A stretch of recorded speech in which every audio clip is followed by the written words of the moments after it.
అందరికీ నమస్తే.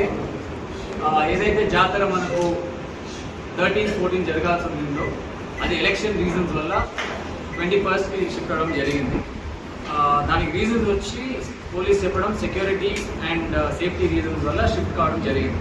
సో ఇప్పుడు 21st, 22nd జాతర అనేది ముందు ఎట్లయితే మనకు జరుగుతుందో అదే ఎస్పీ గారు కూడా మనకు అన్ని సెక్యూరిటీ ఫోర్సెస్ కానీ అన్నీ ప్రొవైడ్ చేస్తారని చెప్పడం జరిగింది. సో అది కాకుండా హోంశక్తి కానీ మనకు ముందైతే ఎట్లయితే జాతర సిస్టమేటిక్గా జరుగుతుందో అదే రకంగా ఈసారి కూడా జరుగుతుంది.